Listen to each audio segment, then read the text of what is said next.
Yung pa din, yung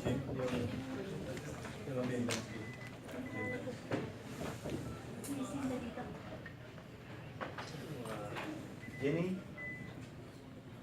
Pakigawa daw to ako. Hello. Yun. Good noon. Mahali na. 11:30. First of all, I just want to acknowledge first our friends from media. Thank you for coming, despite the very short notice. From People's Polite, John Reyes. From DZRP, Marvin Anyayahan. And from Net 25, there are 3 of them. And from GMA7, this is Carlos from GMA.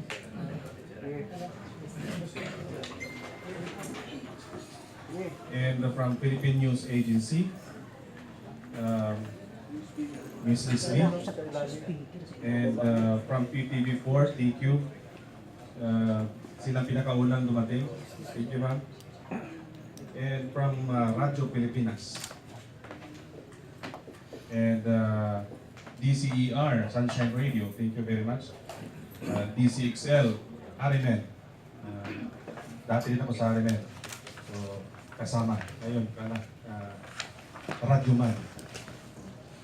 And also from Sunshine Radio, Radio TV, Gini Mendoza. And from DWWW, favorite music ni Chairman RAVANERA. Also, this is RMN station, right? And from Inquirer TV, thank you very much. And PNA, Hataw and police files tonight, DWIZ, DZRH, and PTV, si Sir Camilo Melendez, sir. Thank you for coming.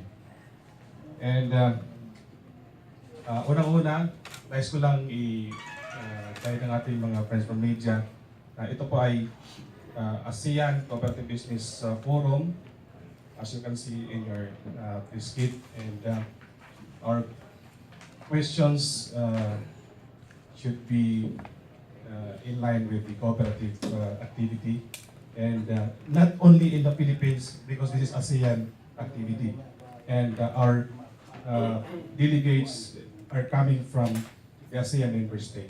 So first of all, I would like to ask our panel to give their opening statement before our media friends ask their questions. We'll start here from Yacinta, Esti. Thank you very much. Good morning to everybody. Thank you to have you all to the 7th Asean Cooperative Business Forum. Here, ASEAN Foundation role under the project of ASEAN Farmer Support Program is to bridge the communication among the government and also agriculture cooperative and also the private sector to have more mutual collaboration, joint action, joint collective marketing in the future, especially for commodities that become interest of ASEAN. And here we bring coffee. As we understand, 8 member states we have coffee. We also consume coffee a lot.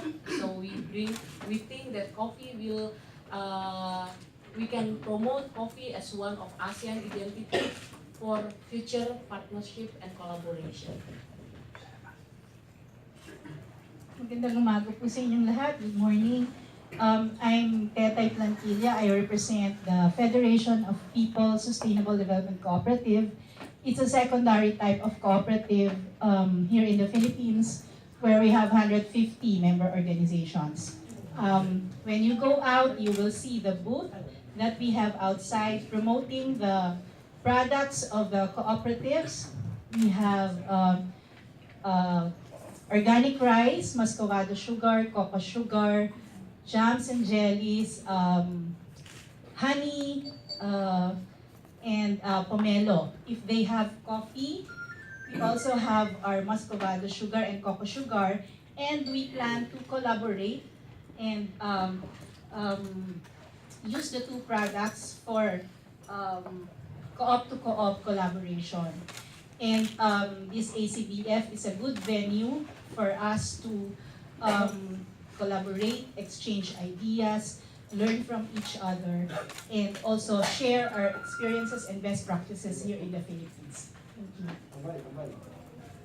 Good morning, thank you very much for this opportunity. I'm retired Colonel Cepe. I represent ACDI Multipurpose Cooperative. The cooperative is one of the leading cooperatives in the Philippines. In fact, right now, we are the largest among the cooperatives in the Philippines. We started our cooperative in the Philippine Air Force, and right now we have 154,000 members. We have a variety of services, and the core business is lending and savings, but we also have aviation training, we have agribusiness, we have travel and tours, consumer services, construction, and others. We are here to support the CDA in endeavor for sustainable development and for the improvement of the lives of the people in the Philippines, especially the marginalized. Thank you. Good morning. It's my great honor to face the media this morning. As you all know, we have just begun the 7th Asian Cooperative Business Forum, and we began it with a big salvo by opening up the exhibit. And as you can see, the product for cooperatives, and we are so happy to note that buying is like casting a vote, choosing from different economic alternatives, and that the cooperatives, it's so amazing that are producing so many top quality products. And this is the message of the business forum. It's so difficult to hold a business forum without the products. And so, as mentioned earlier, we have chosen different products, like for example, coffee. Bucket coffee. Well, you know, last year we had this coffee, a contest in shuttle, and our coffee from Dalwangan, Bukidnon, and from Marama, Bukidnon, will adjust the best coffee in the Philippines. Wow, very nice. Pero ang question ganito, why is it that we are producing #1 coffee in the world, but we are the #1 importer of coffee? Wow. Bakit coconut? Isa rin yun eh. Cocoa industry is $1 billion industry. But the poorest of the poor are coconut farmers. Why? Because they're still selling coconut. Pero this time, the cooperatives are following value chain and producing cocoa sugar, cocoa syrup, cocoa wine, and eradicating poverty. We have good stories to tell. We have so much to tell you now, and there's an ongoing program, and we are so happy that 7 embassies were represented, some with their excellencies, ambassadors, and that. So they really give importance to this gathering. And of course, no less than a representative was sent by no less than His Excellency President Rodrigo Roa Duterte in the person of Usec, Ariel, Cayanan, and that from the office of the Cabinet Secretary, si Assistant Secretary John Roby Otero. So binigyan po talaga, and some Usec are here coming from different offices. So this is really a very historical gathering. So thank you so much for coming. Thank you. Good morning, I am Esther Penunia. I represent the Secretary General of Asian Farmers Association for Sustainable World Development, or AFA. We are an alliance of national farmers organizations. We have 20 members in 16 countries, and in 7 countries of the ASEAN we have members. So our dream in AFA is to have zero hunger and zero poverty among family farmers. And in the ASEAN region, most of the poor and the hungry are the family farmers, those who rely on agriculture for a living.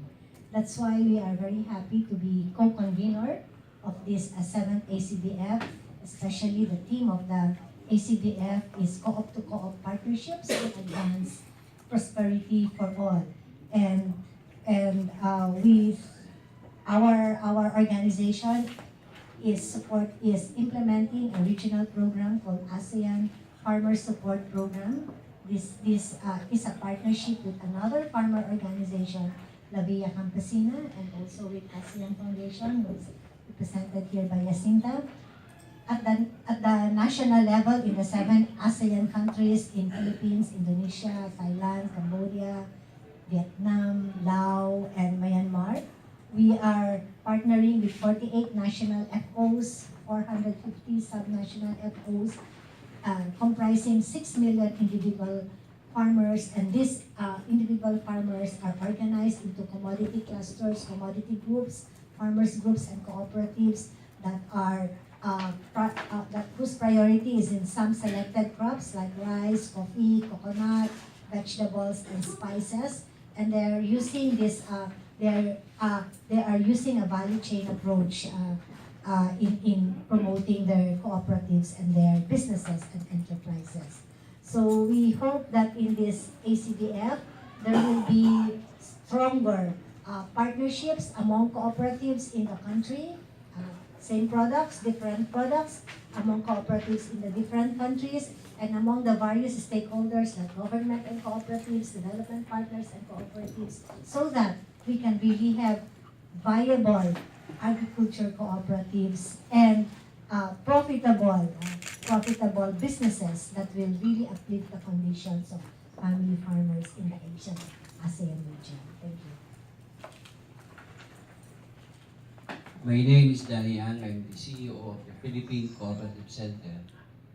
It is the apex cooperative in the Philippines. We are not in any particular cooperative activity, but more in the promotion of the development of cooperatives. We partner with the Cooperative Development Authority to pursue cooperative activities, especially those for the agricultural cooperatives, which today we try to highlight with showcase of different products, not only in the Philippines, but from the ASEAN country. We are looking forward to the Co-op-to-Co-op partnership program that will be developed in this forum, and we shall pursue its implementation in the future. Thank you. Okay, we'll yes, sir, first.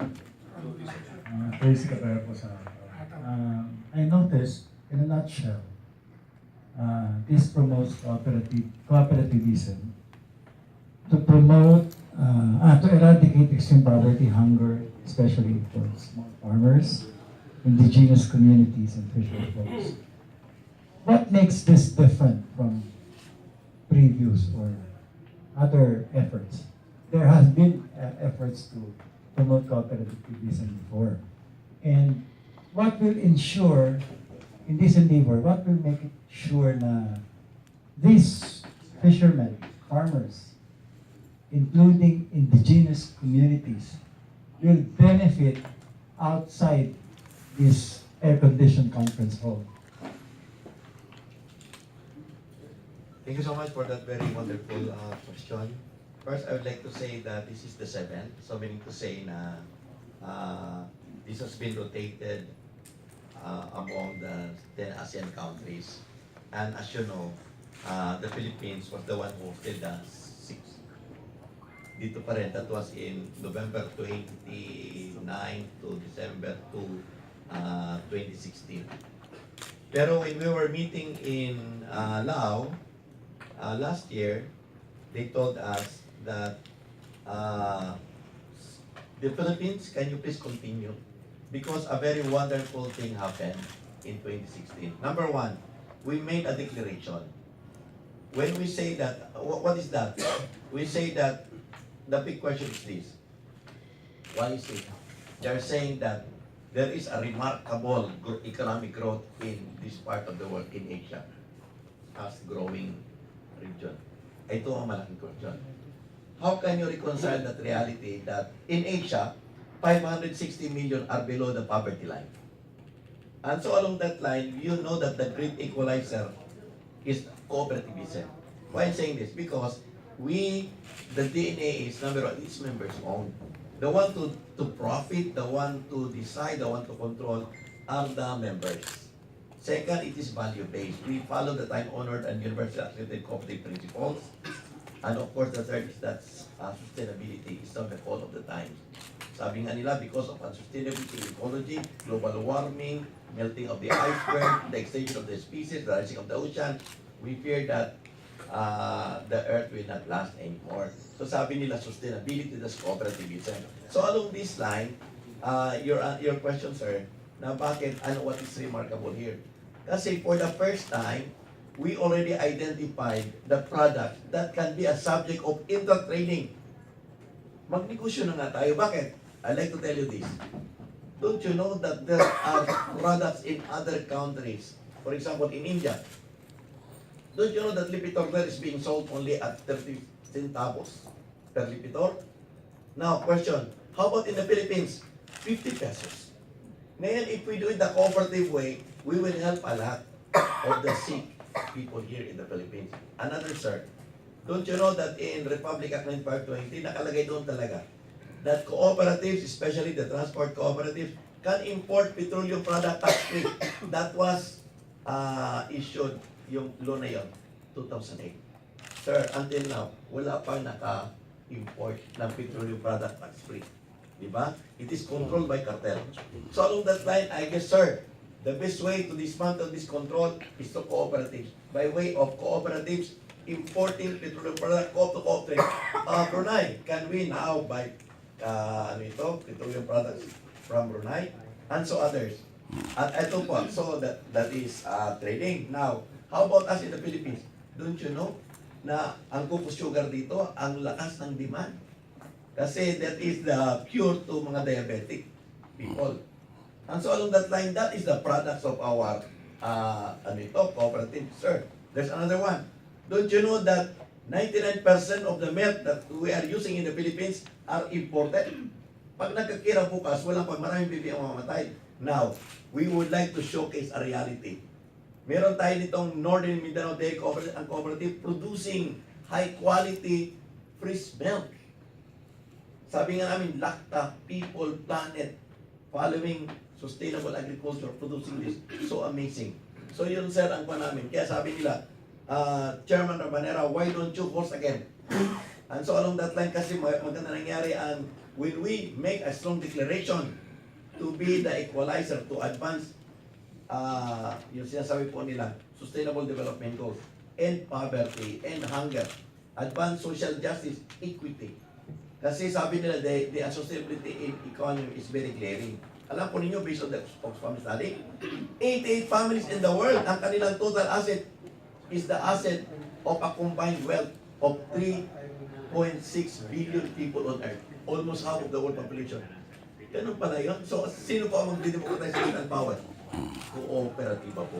So yun, bakit we are doing this? This is a response to the call of the times. So yung sinabi po natin, prosperity for all, it is not just a soundbite po. It's never a soundbite. It is a reality. If we will not have prosperity for all, many will be left behind. Ay kawawa naman ang mundo. Kawawa naman ang mga nasa lubog ng kahirapan. Yun po ang talagang diwa ng ating pagtitipon ngayon. Maraming po salamat. Sir, Rambo Labay yung BCS. So how can we eradicate poverty? In spite of the fact yung mga fishermen natin, yung mga ordinary, sila po yung tumutulong para lumago yung ating ekonomiya, bansa. But the problem is, sila pa yung nawawala ng pag-asa. Ang yumayaman, yung nagmamayari, halimbawa, mangingisda, magsasaka, yung landowner, ang yumayaman, napapabayaan na sila. So ganito, ang tanong ko, papaano natin sa pamamagitan ng cooperative na 7th Asean, maiangat natin yung kabuhayan mismo ng babaliktarin natin yung dati, ang yumayaman, yung mga negosyante, yung mahihirap na papabayaan na yung mangingisda, ordinaryong mangingisda at magsasaka. Paano natin maiangat ang kabuhayan ng mga ordinaryong mangingisda? Sila yung dapat i-highlight sa usaping ito. At yung mga mayayaman, yung nagmumuhunan, ay dapat kapantay lang nila doon yung sa mga ordinary. Pangalawang question, paano natin maiangat na yung produkto natin, halimbawa, coffee, magiging isa lang Pag sinabing coffee, di ba yung Batangas, nawala niyan eh, para akong Batangas. So papaano natin maiangat na iisa lang? Pag sinabing kape, dapat kapeng Batangas, angat isang lugar lang para hindi naman redundancy iba-iba. So papaano natin maibalik yung ganong pagkakataon? Sasagutin ko ang unang tanong, pero si Esther siguro, pangalawa. Ito po ang sagot. Una, tangkilikin ang kalikasan para maingat ang kabuhayan ng ating mga magsasaka at mga mananagat. Bakit? Alam po ba ninyo, the poorest of the poor now are our farmers and fisher folks. Totoo po yan. Bakit? Kasi sa 13 major bays in the Philippines, 10 are dead already biologically. Naging tapunan lamang ng mga industrial waste. Alam po ninyo, ang Pilipinas, the archipelago, is the center of marine life on earth. Dapat ang iyaman ng ating mga mangingisda. Pero 10 are biologically. Bakit? Alam naman natin ang nangyari. Nung pumunta rito ang Prime Minister ng Canada, nagsuri-suri pa siya, sorry ka dyan. Ano yan? Tinapunan ninyo kami ng mga industrial waste ninyo na mayroon pa niyang mga radiation. Kita mo. Ngayon po, bakit? Look at now our archipelago. Nawala na mga isda. Noong panahon ng martial law, we entered into what you called Japan, RP, Japan Treaty of Amity, Commerce and Navigation. We allowed the fishing vessels, computerized trawling of Japanese to wreck our base. Kaya nasa na ngayon? Tapunan, logging, mining, ang sanitation, patay na ating bay. And so, along that line, I'd like to tell you this. Cooperative is the one to enhance sustainability. Ang dami pa akong istorya sa In Macarapili Water, noon wala talaga sila. Ngayon, they plant mangroves, they stop mining, they stop logging. Ano po nangyari? Napabalik na ng isla ron. O yan lang. Ngayon naman, tama sinabi mo na bakit ang nakikinabang sa pagsasaka, hindi ang mga nagpainit at nag-ulan. Everyone is profiting from farming except the farmers. Sila ang nagpainit sa farming. Sino ang nakikinabang? Fertilizer dealer, seed dealers, comprador, usurers. Yan po totoo. Sabi nila, Chairman, galing sa aming lupain ang pagkain, pero ang aming lamisa walang pagkain. Kaya nung nandun sa Kinapawan, nagrally sila, humingi ng pagkain, humingi kami ng pagkain, Chairman, ang binigay sa amin, bala. O, ngayon, iba na. Ngayon, sasabi namin, tangkilikin ang kalikasan. At pangalawa, paradigm shift. Kasi po, mali talaga ang sistema ng ating agrikultura. It is tied up to conventional agriculture. Imagine, asusina, ano yung mga variety natin ng ang sasarap. Kahit na wala kang ulam, kainin mo yung mga variety natin ang sasarap. Nasa na? Pinalitan ng mga high yielding. Hindi ka makatanim nun kung wala kang fertilizer. Mali po yun.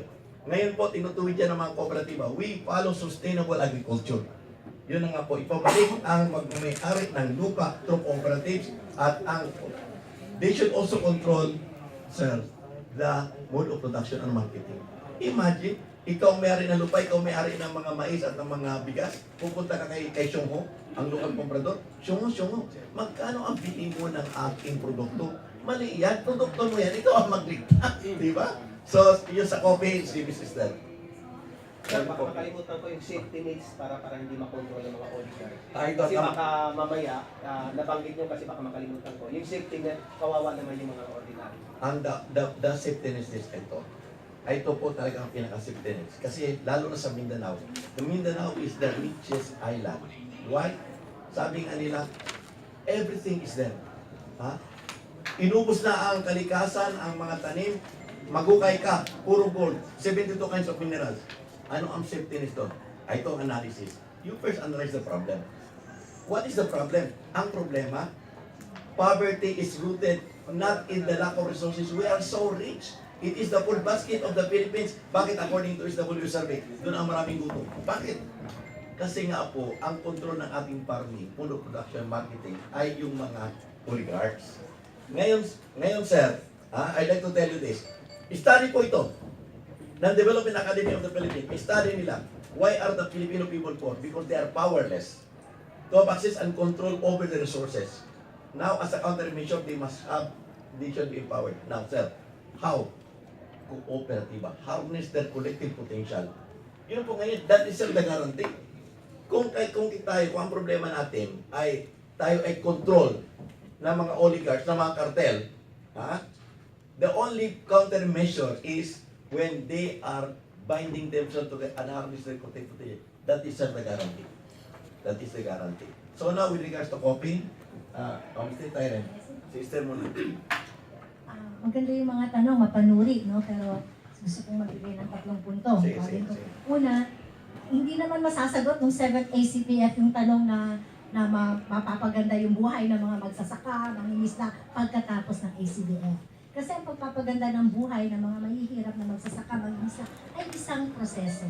Isang proseso. Pero ang maganda dito sa ACDF ay nagbibigay siya ng inspirasyon sa anong klaseng proseso ang dapat takatin para maging maayos ang buhay ng mga maliliit. At yan ay yung proseso ng kooperatiba.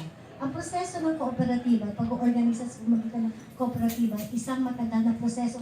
Noon, ang daming pangit na karanasan.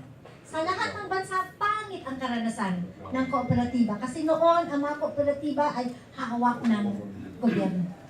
Pero ngayon, ang mga nabuo at successful na kooperatiba ay yung kooperatiba na membership base na talagang nagmula sa puso, sa hirap ng mga maliit na magsasaka na nagbibigay ng kapital, halimbawa na nagsusubok na organisahin ang kanilang mga sarili para sama-sama silang magbenta ng kanilang mga produkto o sama-sama mamili ng mga fertilizer, mga pesticide para makakuha sila ng mas mababang halaga. So, yung prosesong ito ay matagal. Pero dito, sa 7th ACBF, makakakita tayo ng mga kooperatiba na naging matagumpay. At yun naman silbing inspirasyon sa maraming mga farmers organizations na narito ngayon. May mga kinatawa ng mga farmers organizations sa 7 bansa, kinakatawan nila ang 10 milyong magsasaka na organisado sa ilalim ng aming samahan, APA, sa ilalim ng samahan ng Labia Campesina, at sa ilalim pa ng mga samahan na ino-organisa ng iba pang mga development cooperatives. Pero ano ang proseso? Ang proseso para mapaunlad ang mga buhay ng mga magsasaka. Sa una, pagmamay-ari dapat ng kanilang lupa at lupain. Kaya kailangan natin ng gobyerno para sa mga batas tulad ng agrarian reform, aquatic reform, forestry reform. Pangalawa, kailangan natin ng mga batas para makapagbigay ng kaukulang suportang serbisyo. Kahit may agrarian reform ka, kahit may aquatic reform ka, kung walang suportang serbisyo sa kapital, sa farm to market rules, wala din yan. Kaya mahalaga yung mga support services. So pangatlo, yung pagbibigay ng kaukulang kapasidad para sa mga farmers organizations, sa mga leaders at membro, para patakbuhin ang kanilang sariling organisasyon, para hindi mga leader nila ma-mismanage ang pera, alam nila kung paano mag-exact ng transparency at accountability sa kanilang mga leader, at alam nila kung paano magnegosyo, alam nila kung paano pumunta sa market information, feasibility skills, studies, business planning, lahat ng ito kailangan nila. Kaya mahalaga na merong mga gobyerno at merong mga NGOs na nagbibigay sa kanila ng capacity para malaman nila ang lahat ng mga ito. Sa ASEAN, so nagsimula tayo sa ASEAN Coffee.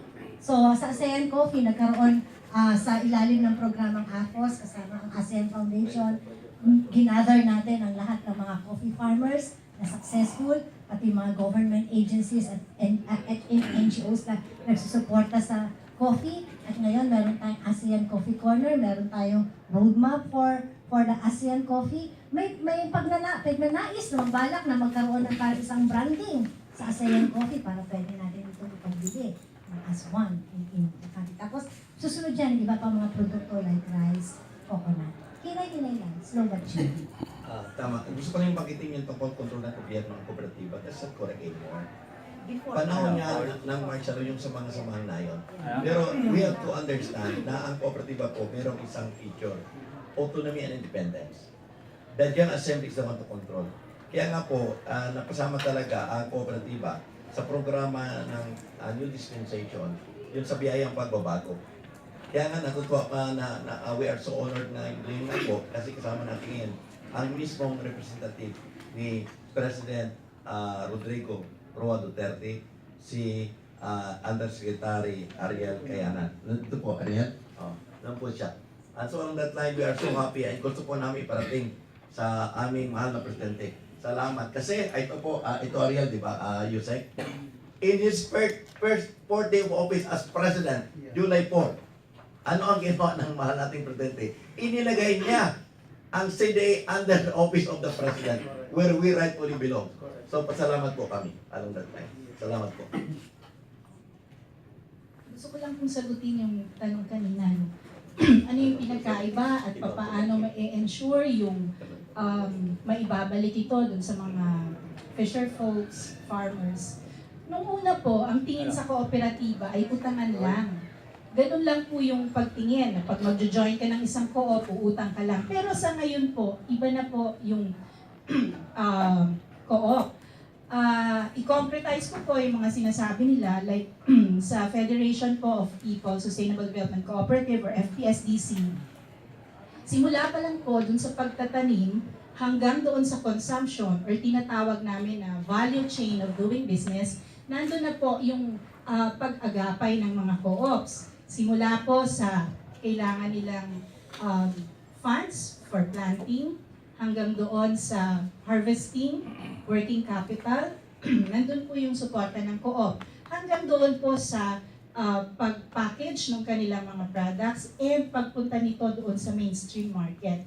Noon po kasi ang problema, hirap ang mga magsasaka at fisher folks na dalhin yung kanilang mga produce sa mainstream market. Kaya ang daming traders, di ba? And na-exploit sila ng mga to.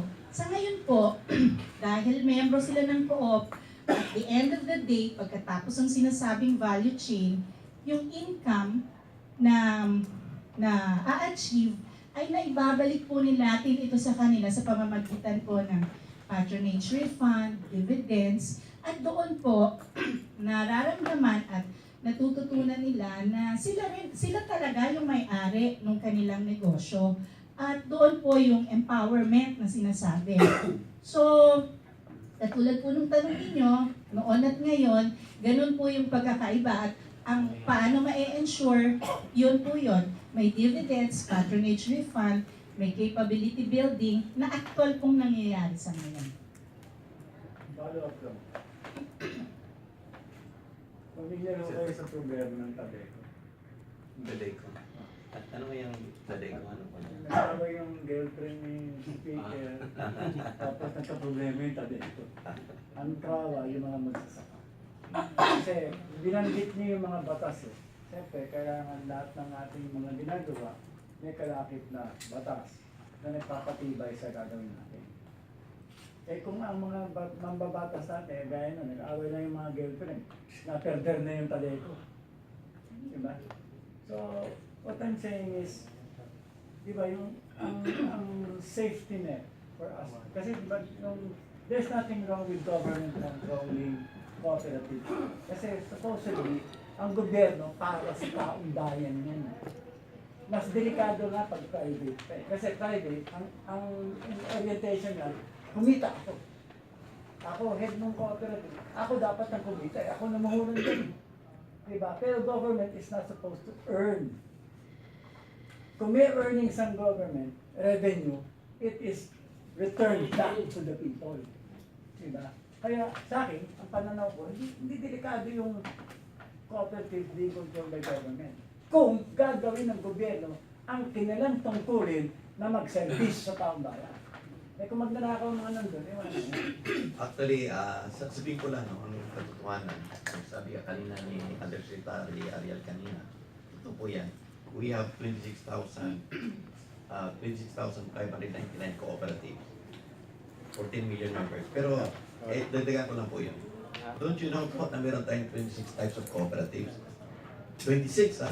Mga magsasaka, mga isda, mga kampainan, mga IPs. Pero meron dalawang nadagdag eh, sabihin ko sa inyo.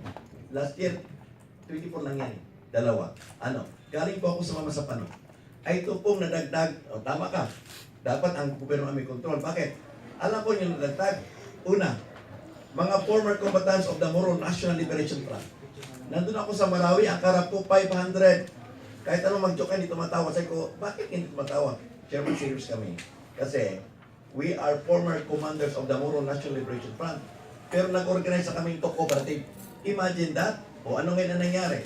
Sabi nila, sama-sama tayo ng cooperative, sama-sama tayo ng mga pagariaon sa kooperatiba. Isa lang ang arpas namin ngayon, kooperatiba. O, kita mo ang kuwan ng kagandahan ng gobyerno ngayon. O ngayon, ano nangyari? Ang nangyari, tanong sa akin, Chairman RAVANERA, mamasok po kami, tingnan mo, 7,000 hectares of rice land. Saan nakabilan? Asa nakabilad? Mabuti lang doon si Usec Ariel. Sabi ko sa kanya, sa kalsada. Pero ang ganda, they are using Usec, mga vermiculture. O ngayon, ano ang maganda ngayon? Ngayon sabi nila, paano ito? Babalik kami sa hills? Wag. Nasa kwan? O ngayon sabihin ko sa inyo, under the present dispensation, they will be acquiring mga dryer na. Ariel? Yan ang totoo. So government is there. O ngayon, mabuti nandun si Ariel, sabi natin kay Presidente, ito, sumulat sa akin, ito kapal, para libro. Ano ang problema nila? Dakong kukon, baali, sa Negros Occidental. Meron silang sugar mill. Anong sugar mill nila? 100,000 hectares. Ngayon ang problema, nasarhan. Ano nangyari? Sabihin ko, Ariel, Usec, they joined the New People's Army. Kasi nagutom sila. Ngayon, ano ang plano? The cooperative there again, na na-close dahil na-close ang kanilang sugar mill, will now revive, the cooperatives will revive the sugar mill. Ariel, tulungan mo kami nito. And they will go back, sabi nila, Chairman, 300 kami, we will now surrender. So, gobyerno is now the one that is calling the shit under the leadership of the President. So yun po yan ang kagandahan. And then, I have a lot of stories to tell. Ito pa, last na lang ito. Nandun ako sa office ni Secretary Pasco, pinakita ko, alam mo, Secretary, ito pong mga herbal na ito, they can cure drug victims. Ano ang last type? Cooperatives of the drug victims. Mali po yung sasabi, binabaril, hindi. Tinatangkilik, kinagiling ko lang, minamahal. Punta ka ngayon sa kwan. Maraming mga former drug victims, cooperative na. At binigyan sila ng mga project. Punta ka sa Phase 1 sa Banawi. Nandun sila, Ariel. Puntahan natin si Usec. Puntahan natin. Ano nangyari doon? May trabaho sila, manufacture organic fertilizer.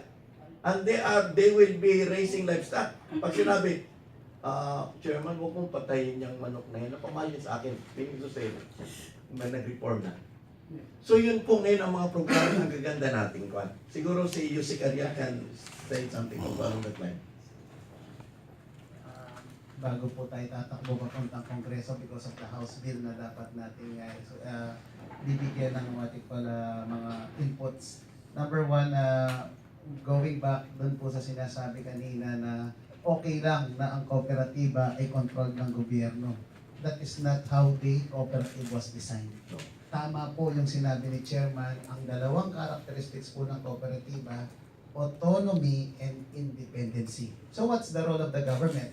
The role of the government is to assist and initiate, but it should be championed and facilitated by the cooperative. Okay po. So, kung mapapansin niyo po ano po ang landscape or perspektibo ng ating gobyerno ngayon, specifically sa agrikultura, there were good intention but mali ang implementasyon. Katulad po ng not so long time ago ang pamimigay naman yan pamimigay po ng mga farm implements or inputs, tractors, mga binin, everything. May equity. Ano po yung equity? 10% equity coming from individual or organization in order for you to enjoy or makakuha yung ganong klase pong mga inputs. The problem is, if you have a 1 million or 2 million worth of tractor and the equity po ay 200,000 or 100,000, that is what the farmers do not have. So, sino po makakakuha? Yung may pera. Tama po ba yun? So, mali po ang targeting. You are giving the implements to the wrong target. Okay, number 2 po. Sabi ko nga po kanina dun sa mensahe natin, let us do it right from the very start. Kung gusto mo talagang mag-organize ang mga farmers or ang mga what we call sectors natin and form a cooperative, then you do the what we call way on how they will organize. Umpisan mo to inspire them.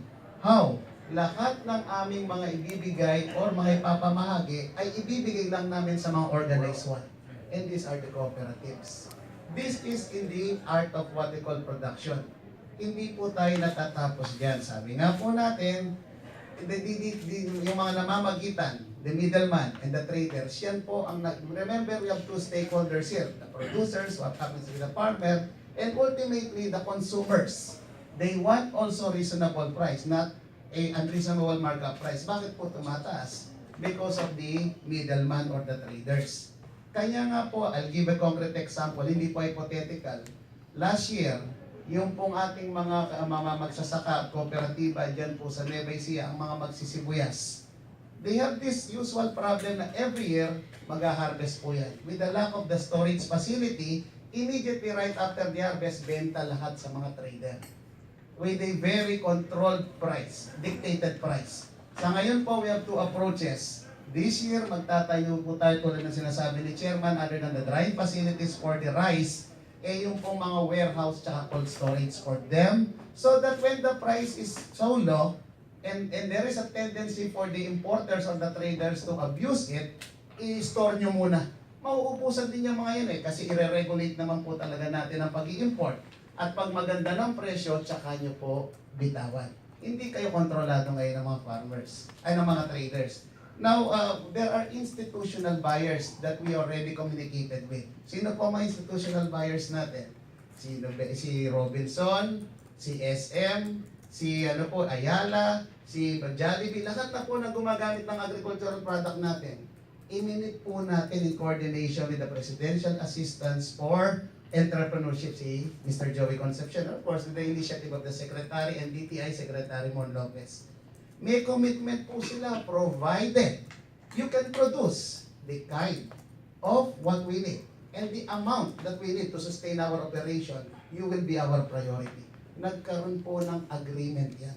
So na ang bola po ngayon nasa mga farmers, wala po dun sa they are living under the grace and the mercy of the traders. Ngayon po, pag hindi nakapag-responde, ay may problema po talaga tayo. So ang talaga tama po si Chairman, it should not be controlled by the government. It should only be assisted. Ang gagawin po natin, tutulungan po natin magtayo or itayo sila. It's just like the very noble task of teaching. Ano pong ginagawa ng teaching? Ang isa pong teacher ay aakayin po niyang kanyang estudyante to facilitate the bridge. And at the middle, joyfully collapse the bridge so that the student can build the bridge of their own. Ang pinakamaganda po example natin, maghintay lang po kayo, konti na lang, yung Benguet Agri-Pinoy Trading Center. Ito po isang almost 1 billion na trading center na ginawa. Eventually, wala kang halos makikita nung una na nagte-trade doon. Kasi po, hindi po yung tunay na mga farmers ang nagmamanage at saka nagte-trade doon. We have a board meeting last week. Ang kanila pong kailangan to generate sustainably will be around 5 million sales. Kailangan lang pong maging average yun. Nahit na po nila yung 5 million.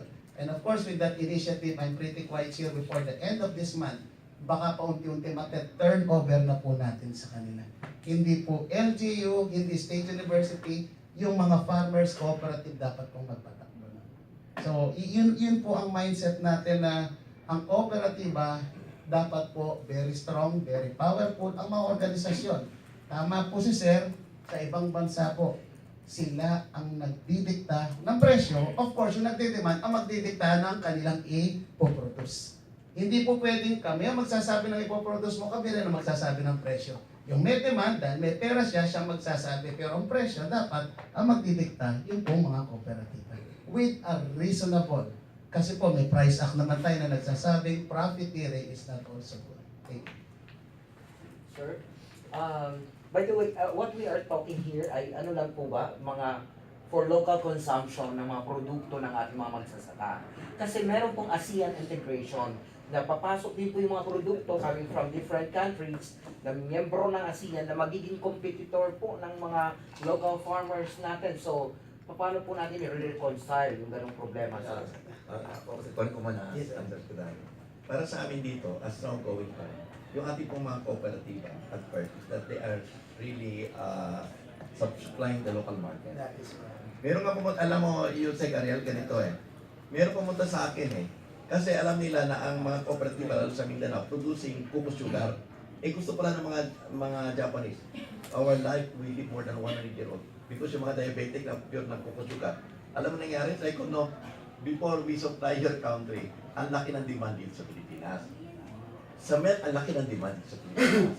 Sa rice, ang laki ng demand dito. So along that line, we first satisfy our local consumption. Now, we can also go later, pag meron ng mga kwan dyan, pwede na to global market. And gusto kong parating dito, na kaya ka nandito ang mga kooperatiba from other countries, we can appreciate the co-op to co-op partnership. Ito nga din, through trading. Ang isa niya, nakikita natin, coffee ba yan, kakao ba yan, banana ba yan, milk or whatever. Pero yun ang pinakakuan. We deal with cooperative as kindred spirit. So along that line, yun ang overall pattern. Let us first satisfy the local consumption. Bakit? Ito ang katotohanan yan eh. You want us to export rice, nag-i-import tayo eh. Di ba? Oh, so sir, parang hindi beneficial sa atin yung ASEAN integration because in the first place, kapos na nga po tayo or sapat nga lamang po yung produce natin for local consumption. Samantala yung ibang mga bansa, pwede sila magpasok na nagiging competitor nga po ng mga local Before I give to Usec Ariel, ito kasi, sir, analyze very well our economic scenario in the Philippines. Punta ka, sir, sa mga mall. Meron ba tayong ating dyan? Yun ang problema. Sabi po nila, we have become a dumping ground of finished products. Almost are coming. And everything that is sold in this country, sir, passes at least 5 to 7 layers. Yung pong fertilizer na binibili lamang doon sa Ukraine ng 100 pesos, ammonium sulfate, magtataka ka, bakit pagdating sa Mindanao, 2,000 na? Kasi 7 layers nagpapaginansya eh. Ngayon, ang isang kagandahan sa kooperatiba, can we do it direct bulk buying? Ibig sabihin, if the yun ang nangyari sa ibang country. They were able to erase the so many marketing layers. Ngayon na, kung bibilin doon ng 100, pagdating sa Mindanao, 2,000 na, sino ang mag-shoulder nito? Ang pobre yung magsasaka. Pero doon sa Korea, ang ginawa nila, direct buying, bibili ng kooperatiba sa ibang bansa, fertilizer, ipapagbili sa kanyang miyembro, direct kung 100 yan, 200 lang, tapos at the end of the day, meron pang dividend, ibabalik pa tax refund. So, ibig sabihin, that is one also that we would like to, if we do not have those, alam mo ang inisip namin ngayon, yung PUV modernization.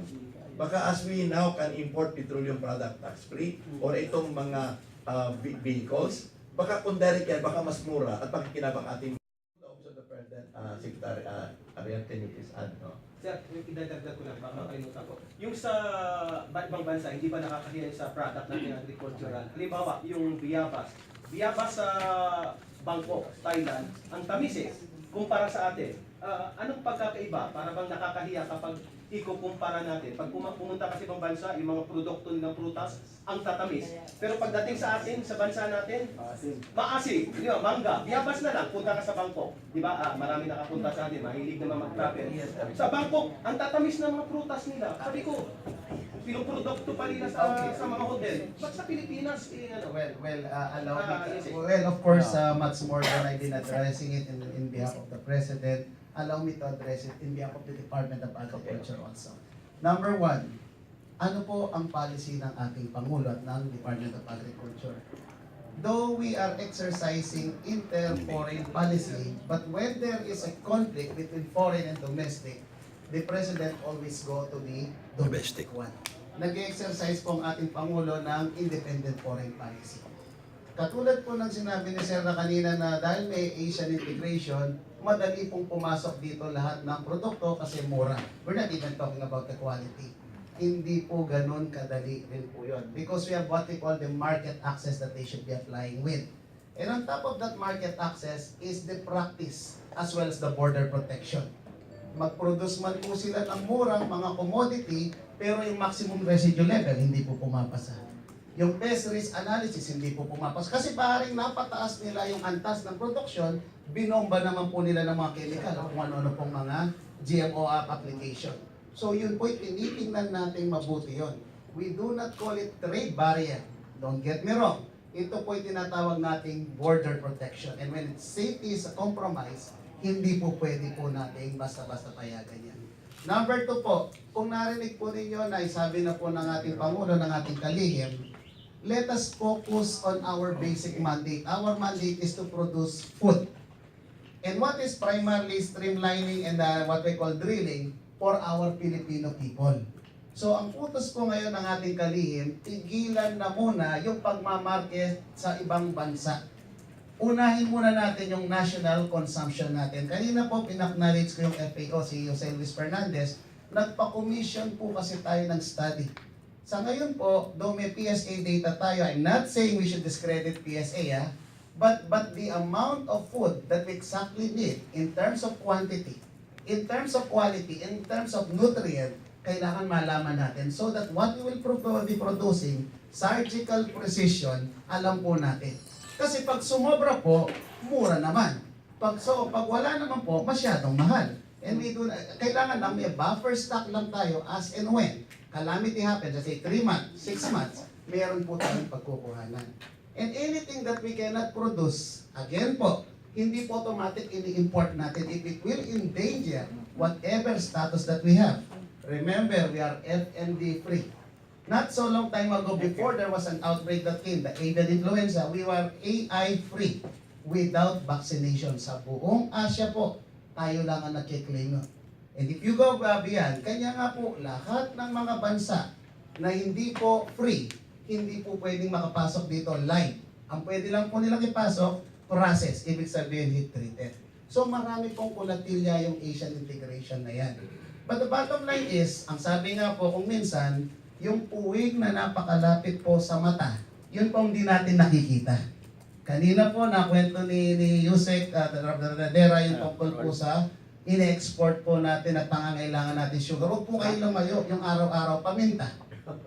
Yung pong munggo, yung pong mani. Oh, hindi po ba, araw-araw, we have to produce it. The garlic, ang sufficiency po natin sa garlic, napakababa, less than 10%. We are totally dependent. Kanya nga po may roadmap tayo kung paano before the President will step down or even before stepping down, hindi po natin ma-aspire. Masyado pong tall order na 100%. Iangat po natin sa level na mare-regulate naman po natin in terms of importation. Bawang. Yung pong mga commodity po na lugaw. Ano po ba lugaw? Bigas, bawang, sibuyas, luya, manok, itlog. Yan po yung mga basic eh. Yan po ang mga pinagpupukusan natin para po maiangatan. At in the end, tama po kayo, I will agree. You know better than we do that the race to the finish is not sufficiency. You might be sufficient, but you are not competitive. So ang goal po ng ating gobyerno ngayon, ng Pangulo at ng Sekretary Kalihim, ay maging productive tayo at ang component po ng productive is competitive. Isa lang pong aspeto yung presyo. Dapat po, reasonable, hindi po pwedeng mababa because the President believes that if it is very cheap, sabi nga po niya, hindi na sa lahat ng mga cheap, maganda. Reasonable pong presyo. Tapos po, what we call, yung pong safety ng mga Pilipino pag kinakain because it will manifest in bad things in other ways. Pangatlo po, resilient. When you say resilient, yung climate change natin. Halimbawa po drought, halimbawa flood. Paano po tayo dyan? Yung relasyon po natin sa ibang bansa, we cannot avoid it. Why? No man is an island. Kasi po, just as much as we are experiencing climate change, they might be experiencing too or vice versa. So that as and when it happen, yung pong common po natin ay napagtutulungan. Pero ulitin ko po, of course, between the foreign commitment and the domestic, what they call thing, the President has always demonstrated and show na mas po siya dun sa foreign independent policy. Kaugnay dun sa Asian integration. Naniniwala naman po kami na ang Pangulong Rodrigo Roa Duterte ay may layunin na maibigay ang magandang bagay na mapapakinabangan ng sambayan ng Pilipinas. Kaya na, paano po kaya may mga on layman's terms, yung mga ordinary tao, paano kami maniniwala sa isang gobyerno na bibigyan ko kaya halimbawa. Nakausap ko yun sa Meralco lahat sa mga electric power generator. Yung mga binibenta na ito, saksak mo, mababa ko renta mo. Walang totoo niyan. But our markets are flooded by these products. Nakalukuhan lang na panloloko harapan sa taong bayan. Why does government allow that? Why does that government allow that? Ba't pinapayagan yung kalokohan na ganyan? Nakikita niyo yan, I'm sure. Kahit si Presidente Duterte, nakita niya, binibenta sa ASN. Sir, allow me to harmonize being an engineer. I am not saying I'm an expert. Kasi po, the semblance of truth is not the whole truth. Maaari po yung mga yung mga energy saving device na yon, effective po siya kung ang power rating mo malaki, pang-industrial. Pero pagdating po sa household, you need that again, economic of scale.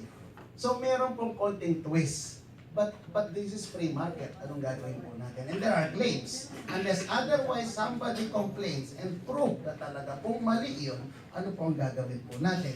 Totoo naman po, gumagamit ang mga industrial one, naglalagay silang K-bar or whatever, at napapababa. Kaya lang po for household, I myself, I do not believe, tama po kayo eh.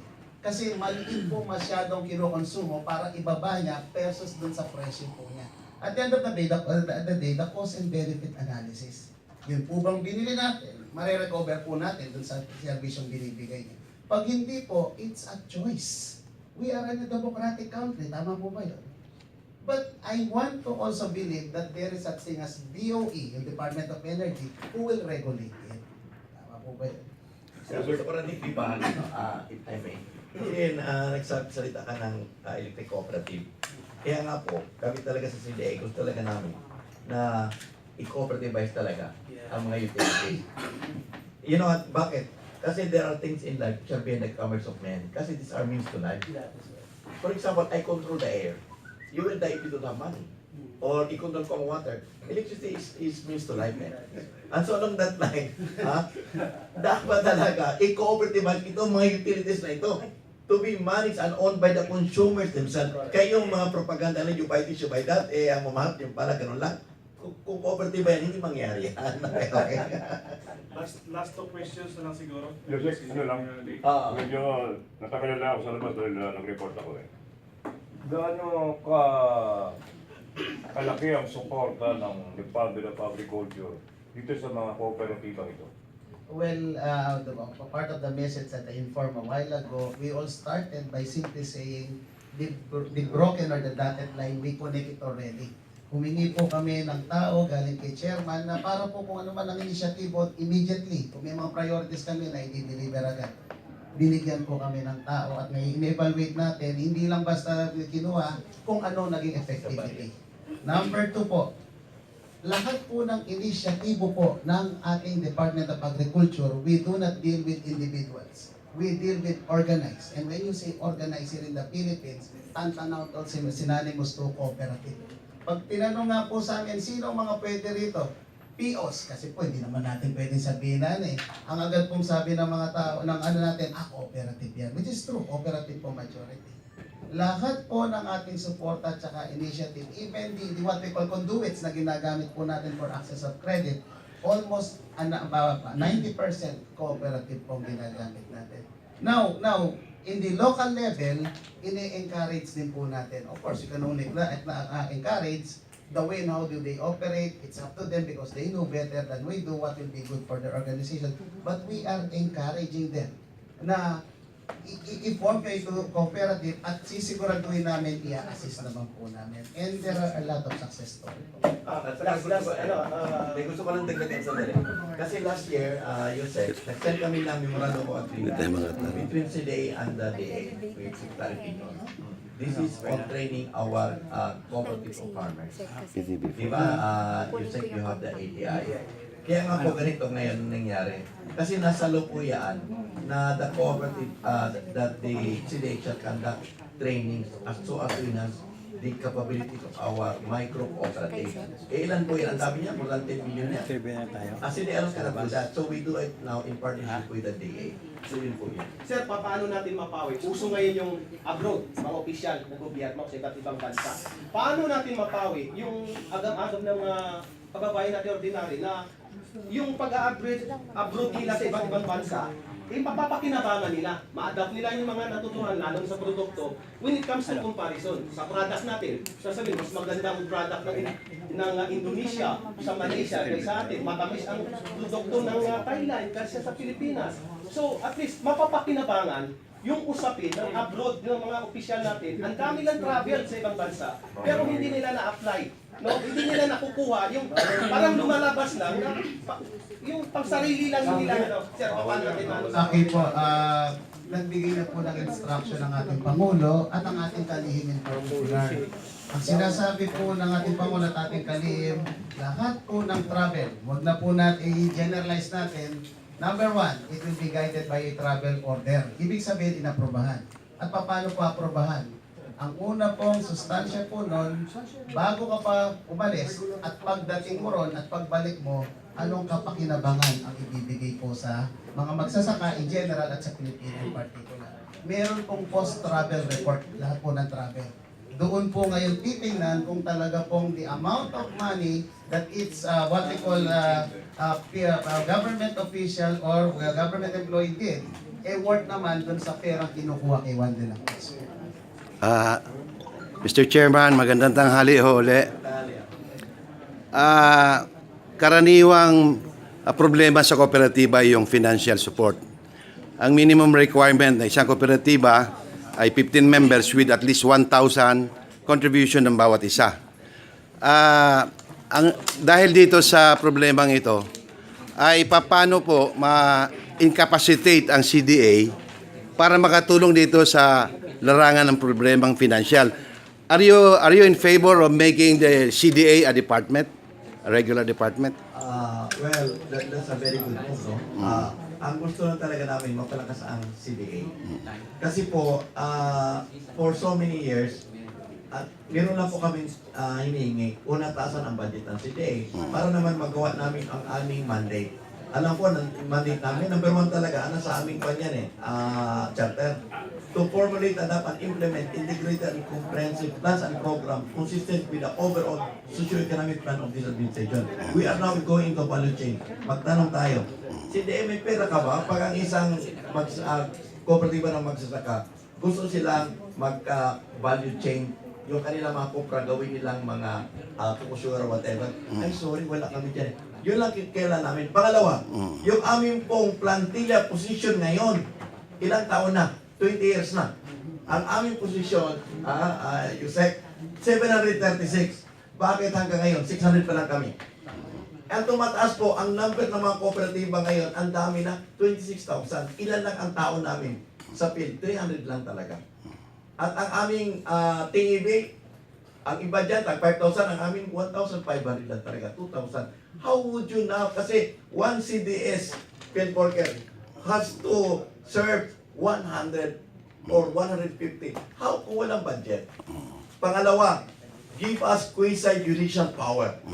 Kasi ang daming gumugulo ngayon, sabi nga ni Sir kanina, may mga problema. Kung meron kaming quasi-judicial power, we can now scrutinize, we can now intervene. Wala. Alam po ninyo, yun ang problema ng CDA. Para kaming nalulunod. Ang sabi namin, tapunan mo naman kami ng salbabida. Yun lang sasabihin, Ravanera, maghintay ka. Ipapadala sa iyo ang 7th. Kailan yan? Next year pa? Patay na ako.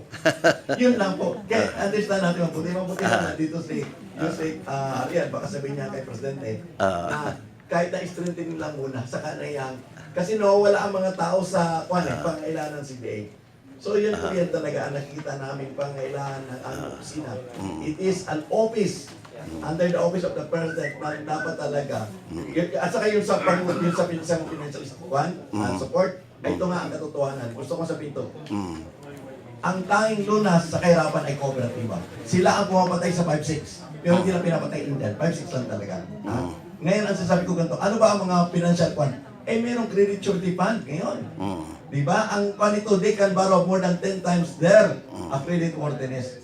At meron din po kami Coop kapatid program. Yung mga malalaking kooperatiba, pwede naman ang tulungan yung mga naghihingal ng kooperatiba.